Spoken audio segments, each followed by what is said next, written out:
Eh, Assalamualaikum warahmatullahi wabarakatuh. Di video kali ini, pertama-tama perkenalkan saya Farul Ardian Nugroho dengan NIM S1 1923. Oke, di video kali ini saya akan menjelaskan tentang Object Oriented Modeling, khususnya Activity Diagram. Oke, di sini ada beberapa hal yang akan saya jelaskan. Yang pertama adalah akan menjelaskan terlebih dahulu apa itu activity, action, initial node, activity final node, flow final node, alternative paths, concurrent path, dan yang terakhir object nodes.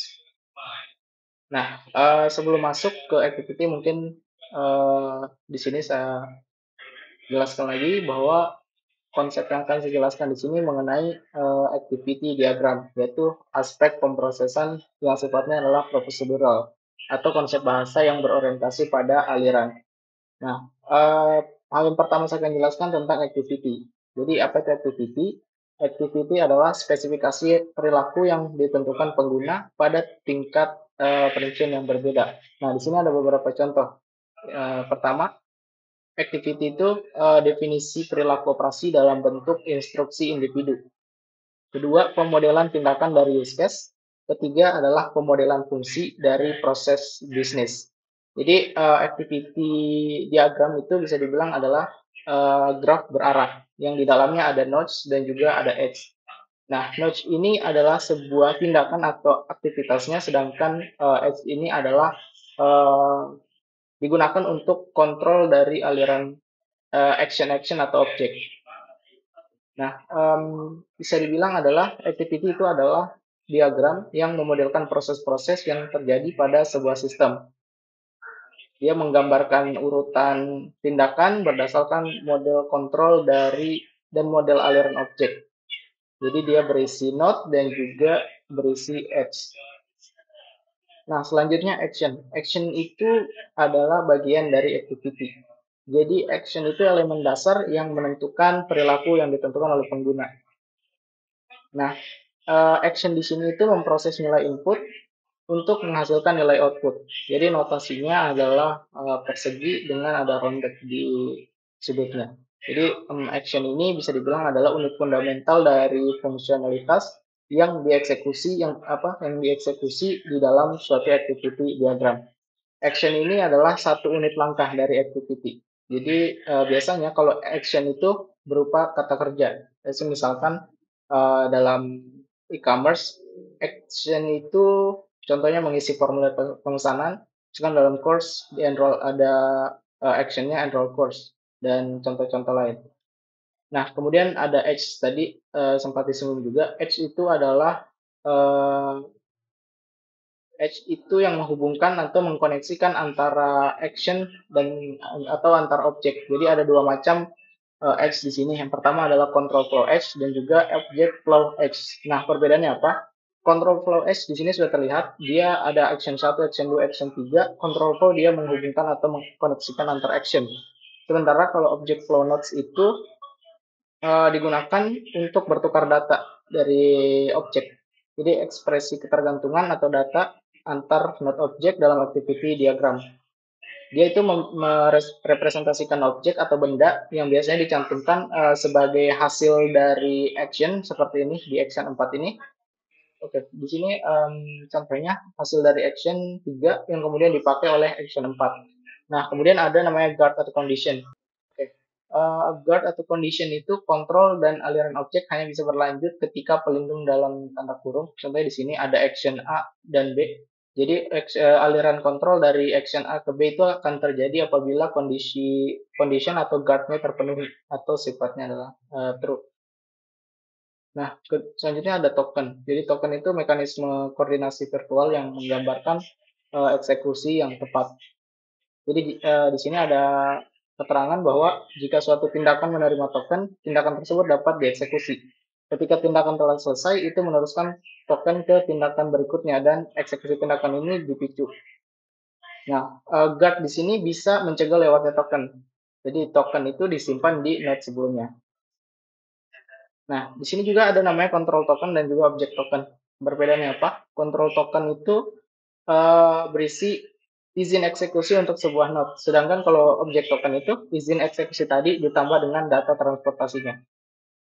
Nah, di sini ada hal yang perlu diketahui terkait apa, notasi-notasi yang ada di dalam activity diagram. Pertama adalah initial node, ada activity final node, dan ada flow final node.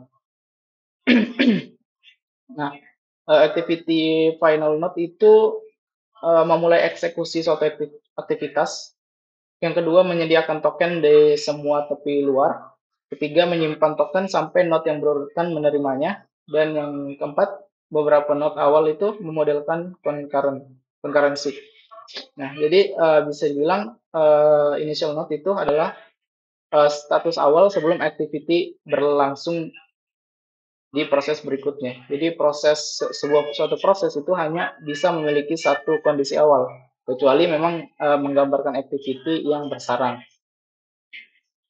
Nah, keadaan awal atau initial node ini dalam activity diagram itu ditandai dengan notasi lingkaran berwarna hitam. Nah, yang kedua adalah activity final node. Jika tadi initial node adalah node awal, activity final node adalah node akhirnya. Jadi dia mengakhiri semua aliran aktivitas dan hmm, dan dalam UML itu status tindakan akhir itu ditampilkan menggunakan lingkaran yang dikelilingi oleh ring hitam ini. Oke, yang ketiga adalah ada flow final node. Jadi flow final node itu mengakhiri satu jalur eksekusi atau suatu aktivitas. Dan juga semua token aktivitas lainnya itu tetap tidak berpengaruh. Nah, maksudnya apa? Di sini hampir sama antara activity final node dengan flow final node. Jadi jika activity final node itu mengakhiri semua eksekusi yang ada dalam activity diagram, flow final node itu akhiri hanya satu jalur eksekusi tanpa mempengaruhi eksekusi lainnya. Oke, selanjutnya ada alternative path. Alternative path ada beberapa. Yang pertama adalah decision node atau percabangan. Nah, di sini decision node itu menentukan cabang alternatif. Jadi, nah di sini ada contohnya. Ada action 1, action 2, action 3. Jadi, sini action 3 aliran akan masuk ke action 3 hanya jika guard atau uh, guard atau apa tadi conditionnya terpenuhi. Jadi jika kondisinya adalah B, dia masuk ke action 3. Jika tidak B atau bukan B, dia akan masuk ke action 2. Selanjutnya alternatif path lainnya ada merge node. Merge node itu untuk menyatukan subpath alternatif. Jika tadi decision node itu memilih salah satu node untuk apa aliran berikutnya, di sini merge node itu menggabungkan beberapa aliran subpath menjadi satu. Jadi di sini menggabungkan simpul. Nah, sebuah merge node itu merupakan code control yang menyatukan banyak aliran alternatif. Jadi merge node itu tidak digunakan untuk menyinkronkan aliran bersamaan, tetapi untuk menerima dari beberapa aliran alternatif. Nah, contoh di sini ada yang pertama initial node, attend lecture, kemudian write action. Apabila grade-nya tidak sama apabila grade-nya adalah sama dengan 5, dia ulang untuk write action. Tetapi kalau grade-nya tidak sama dengan 5, dia masuk ke final node. Contoh berikutnya, misalkan di sini ada initial node. Setelah action register ada dua pilihan atau ada dua decision di sini ada place jika place-nya available dia bisa pilih group, apabila not available dia masuk ke waiting list. Kemudian kembali ke not akhir. Oke, ada di sini selanjutnya ada concurrent path, ada dua macam di sini. Ada parallelization, ada synchronization. Nah, parallelization itu untuk membagi jalur menjadi sub jalur bersamaan dengan token duplikat untuk semua tag keluar. Nah, contoh di sini decision concurrent path untuk parallelization node ada di sini. Setelah register akan ada dua action setelahnya, yaitu participate in assignment. Yang kedua adalah action lecture. Jadi berbeda dengan decision tadi hanya memilih salah satu, di parallelization node di sini dilakukan dua-duanya di sini dalam kasus ini secara bersamaan. Nah, selanjutnya di sini ada concurrent path lainnya yaitu synchronization node. Jadi jika tadi parallelization itu membagi, sekarang para synchronize itu menyatukan beberapa action. Jadi dia menggabungkan subpath bersamaan dengan pemrosesan token. Nah, join node atau node gabung ini node control yang menyinkronkan banyak aliran. Jadi di dalam kasus ini misalkan alirannya ada 2 aliran, kemudian disinkronkan.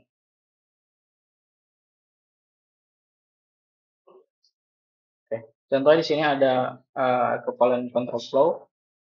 Setelah misalkan sini ada action register, kemudian ada concurrent path, tepatnya parallelization. Dalam waktu bersamaan dia harus participate in assignment, dan dalam waktu bersamaan pula dia harus action lecture atau mengikuti perkuliahan. Nah, kemudian setelah dua action ini selesai, dia akan disinkronize menjadi ke action berikutnya yaitu write exam. Nah, sama saja sebenarnya dengan diagram yang kedua ini. Setelah register, dia melakukan 2 hal, participate in assignment, kedua attend lecture, kemudian kembali ke write exam. Seperti ini.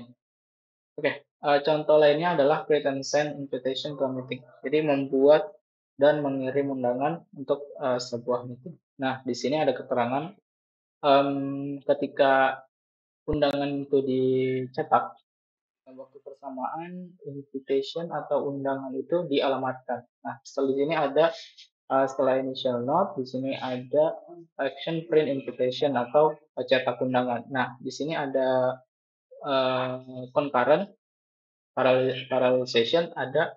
Jadi selagi dia memprint, selama belum semua undangan yang dicetak, jadi selama belum semua undangan dicetak, dia melakukan pengalamatan undangan. Jadi dia akan mengulang terus sampai semua undangan dicetak.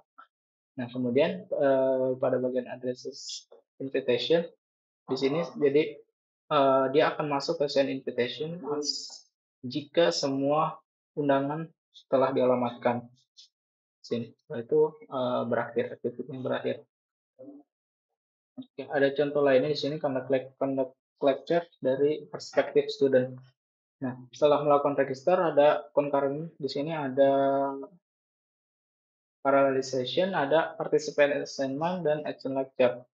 Kemudian setelah action lecture sini ada write exam, kemudian flow-nya selesai. Nah, setelah participant in assignment, di sini ada decision. Jika decision di sini ada decision input, note-nya adalah assignment pass. Jika assignment selesai, dia maka masuk ke end flow. Jika tidak, jika no, di sini masuk ke activity end. Oke, di sini apa perbedaannya dengan diagram kedua? Jadi setelah action lecture di sini kemudian disinkronis dan kemudian masuk ke action write exam. Nah, perbedaannya terletak di sini. Jadi setelah assignment-nya selesai, dia tidak menyelesaikan atau tidak end flow, tetapi masuk ke write exam. Sebelumnya disinkronis dulu sebelum write exam. Jika no, maka end activity. Jadi dua diagram ini tidak sama. Oke, selanjutnya ada namanya object node. Berbeda dengan action node, notasinya di sini persegi 4. Oke, object node itu berisi token objek. Dia juga mewakili pertukaran data objek. Oke, di sini ada contohnya action A, kemudian ada objek dan action B. Sini terlihat perbedaannya. Objek itu bertindak sebagai wadah dari mana jenis objek tertentu atau kondisi tertentu dapat mengalir.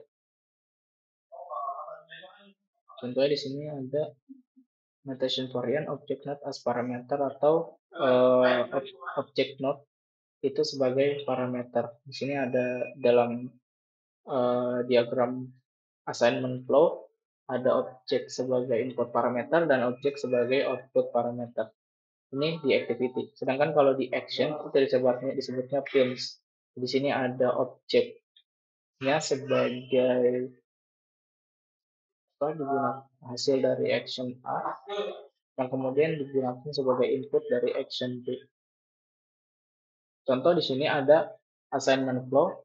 Di sini ada tag sebagai input parameternya, tipe datanya adalah string. Kemudian ada action proses task atau task itu diproses.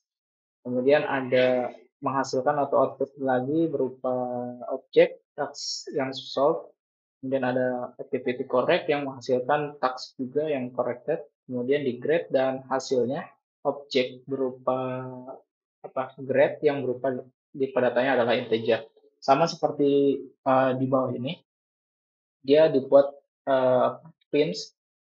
Jadi assignment flow, input parameternya adalah task yang tipe datanya adalah string. Jadi objeknya itu diproses, kemudian ada output di sini with task. Ada inputnya yang digunakan sebagai input untuk activity correct, kemudian menghasilkan task lagi yang sudah corrected, dan di input untuk di grading lagi.